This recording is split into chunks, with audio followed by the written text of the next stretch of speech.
15 years ago today, Eric Bischoff was named the Raw General Manager by Vince McMahon. They shared a hug, and it was awkward, and it was awesome. This is Real Honesty with John Ritland. I'm John Ritland. This is a 15-year reflection on the July 15th, 2002 edition of Raw, which started out with Taker and Heyman.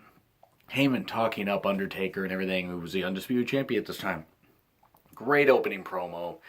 And it was backstage and stuff like that. Basically, Taker and Lesnar were going to team up against Flair and RVD later. And Heyman's like, oh, Lesnar would be honored to face you after he becomes the IC champion at King of the Ring, because he was going to face RVD or not King of the Ring, but Vengeance, which Vengeance was a great pay-per-view. Vengeance 2002 was great, and we'll be doing a review of that just in a few days, actually.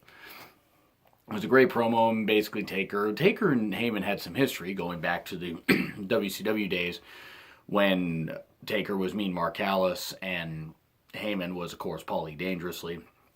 Pretty cool promo, and then you kick off with the NWO music as Vince comes down and disbands the NWO, which, yeah, that was ridiculous. Shawn Michaels is a member of the NWO. I mean, X-Pac made sense, but he was having some issues at the time, and then you had Big Show in it, and then he wasn't in it, and Nash was in there, and then Nash got hurt, and Booker was in it for like a week, and then wasn't. It was just a mess. It was a mess pretty much from the time that Hogan ended up turning babyface right after Mania 18, which I don't blame them for doing, but it just undid everything the NWO could have done.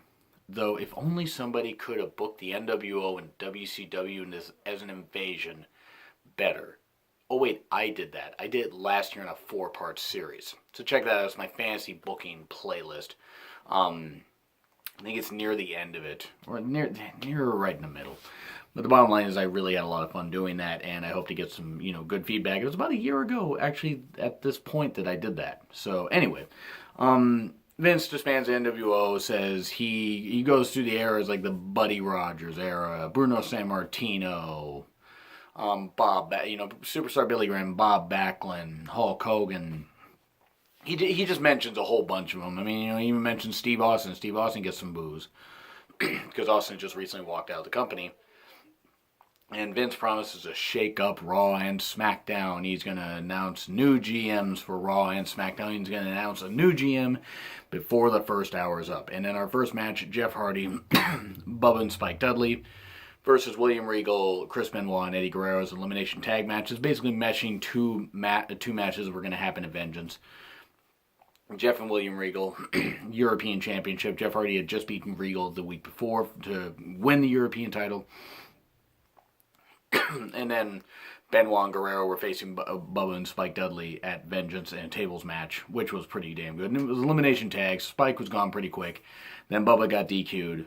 And then Regal got eliminated by Jeff, which was fitting. And then Eddie ended up getting, pinned by Jeff.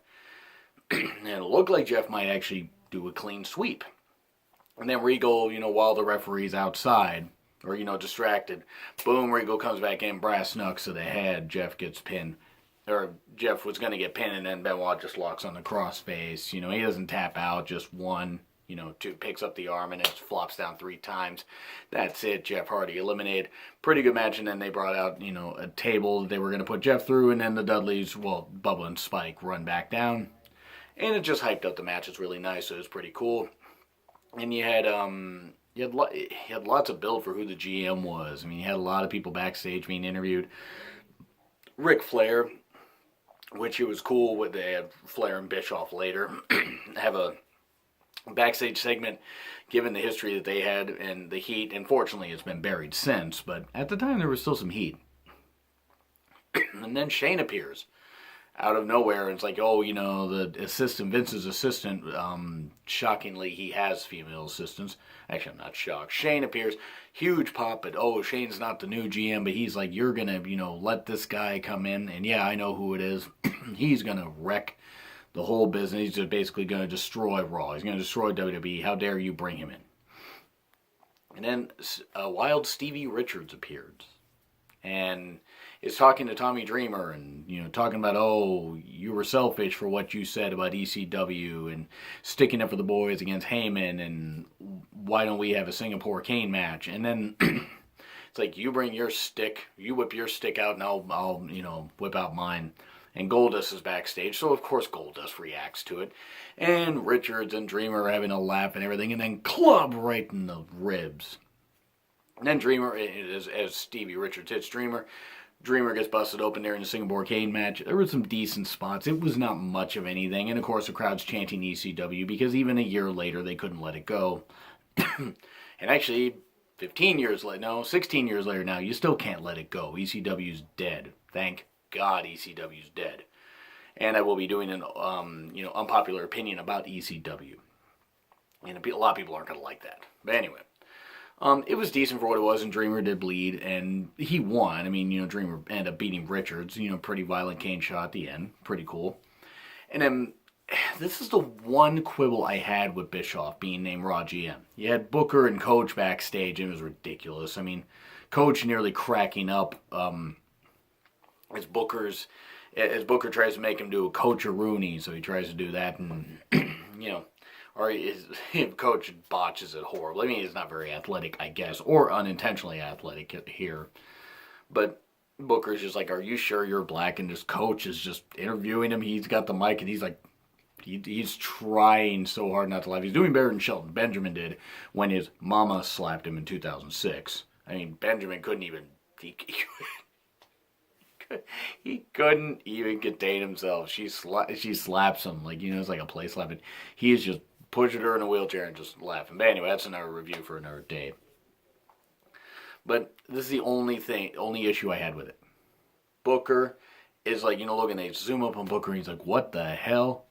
And they show Bischoff backstage. And I'm just like, it's the only thing where I'm just like, if they hadn't done that, they hadn't done that one segment, could you imagine just how insane the crowd would have been?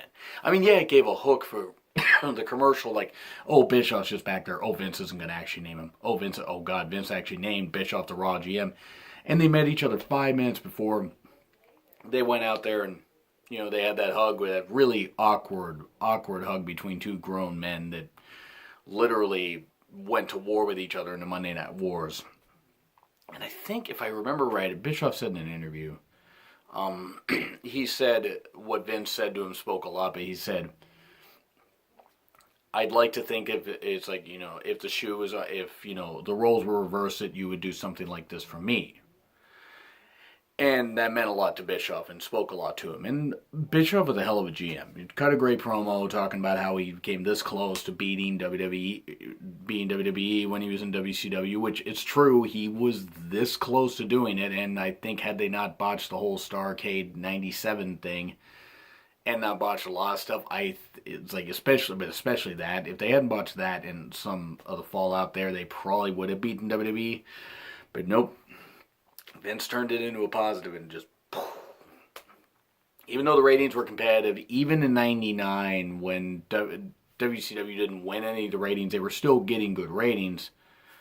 But yeah, just by September of 99, that was it. But it was a great promo by Bischoff. Really, really fun. I mean, Eric Bischoff's awesome. I mean, that's another unpopular opinion thing I'm going to do is how awesome Eric Bischoff is, despite any flaws that he has, because we're all human and we all have flaws. That was great, though. Great promo by Eric. They had stuff like Big Show at one point wanted to face Booker T in a no DQ match at Vengeance.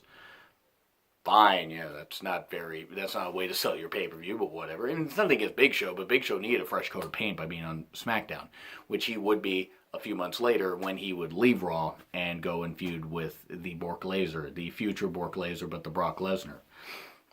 Then we had Trish versus Molly Holly. Women's title match. It was quick. It was decent offense. I mean, Molly managed to use the referee's, the obstructed view, got Trish down, rolled her up, got the pin, and got her feet on the bottom rope and got the win. This feud, of course, wasn't over, but it was still nice that Molly at least got a win. Even if it was cheating, heel, she's supposed to. It was at least nice that they had that. Molly always feels a very underrated women's wrestler. I mean, I don't believe she wrestles anymore. I don't think she's wrestled for years. She is somebody that, if you're going to put women in the Hall of Fame, you might as well put Molly Holly in there. Because Molly was a good enough worker, but don't put her in before people like Victoria and stuff like that. China, that's another debate for another day.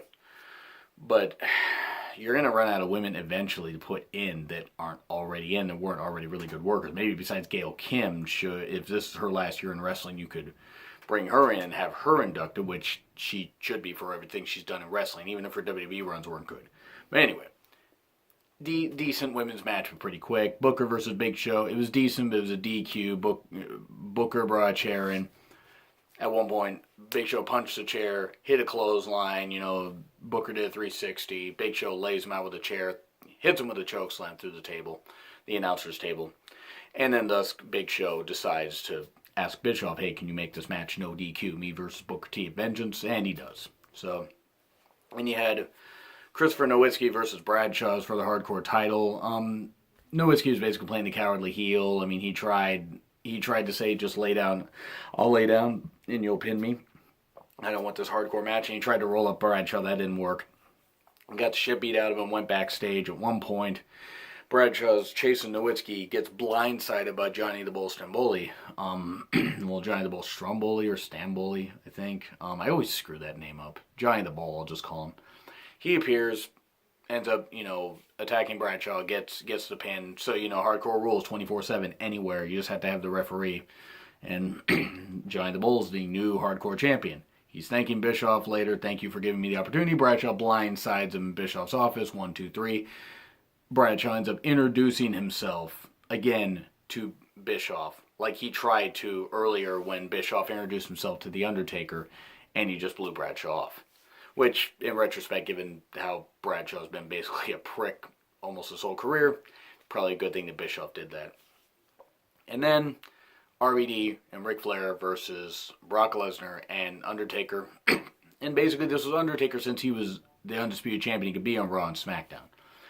And this is kind of his way. It was a way to, because he had history with RVD from Vengeance 2001, great hardcore title match that he had where he won the hardcore title from RVD. History with Ric Flair, where a great match at WrestleMania 18. And of course Lesnar, cost Flair the whole, 50% ownership of the company, and storyline. And Lesnar had been feuding with RVD, so it was kind of a way just to mesh the stuff there. And it was nice. It was a nice tag match for what it was. Of course, the heels won. Lesnar hits Flair with an F5, RVD kick, frog splash. Goes for the pin. Was going to go for the pin. Taker catches RVD as he's bouncing up. Hits the last ride. 1, 2, 3. So it was a good flow to a main event tag match. It wasn't great, but it was a nice way to feature all the stars. And then Lesnar takes out Taker, hits him with an F5, kind of a sloppy F5. Taker landed a little weird. But it was a nice way to tease the whole thing where Lesnar's kind of man on his own. We did our job and you won the tag match, and now I'm going to come after your title once I win at Vengeance. Now, they wouldn't go for the title at SummerSlam. Not yet. But then Lesnar would win the Undisputed Championship. It would be rebranded the WWE Championship when Lesnar went to SmackDown. And then he would feud with Taker for the next couple pay-per-views, including that very bloody Hell in a Cell match where Heyman would not stop screaming. This was a well-done edition of Raw, though. I mean, this is the only thing I just wish they hadn't spoiled the whole thing with Bischoff. Just looking back on it, I wish they hadn't spoiled it and just had him appear. Just Vince, appear on stage, from one son of a bitch to another. Your new general manager, Eric Bischoff, and just have the name, and the crowd just is in shock. I mean, I sort of get why they did it, because they really don't have any competition anymore, but it was a shock factor. I was like, oh, that was just a blown opportunity, but still it was really cool for Bischoff to be named the Raw GM. My favorite Raw GM. My favorite GM, period.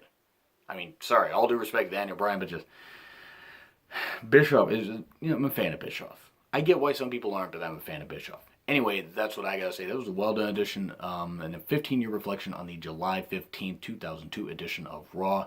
You guys enjoyed these reflection series so far, these reflection shows, retro TV reviews. Let me know which ones you might like me to do. Kind of try to make sure it's on a 5, 10, 15, 20 year, whatever. I mean, and I could even start next year. I might start, reviewing some of the 1993 editions of Raw, and maybe even 98. But 93 for sure, because 25-year retro reviews. Anyway, so more stuff's going to come. Probably more of the retro, only because the new products, I mean, even though I'm wearing a Revival t-shirt, love the Revival. But anyway, This has been Real Honesty with John Ritlin. I'm John Ritlin. Don't forget to like, share, subscribe, and I will see you soon.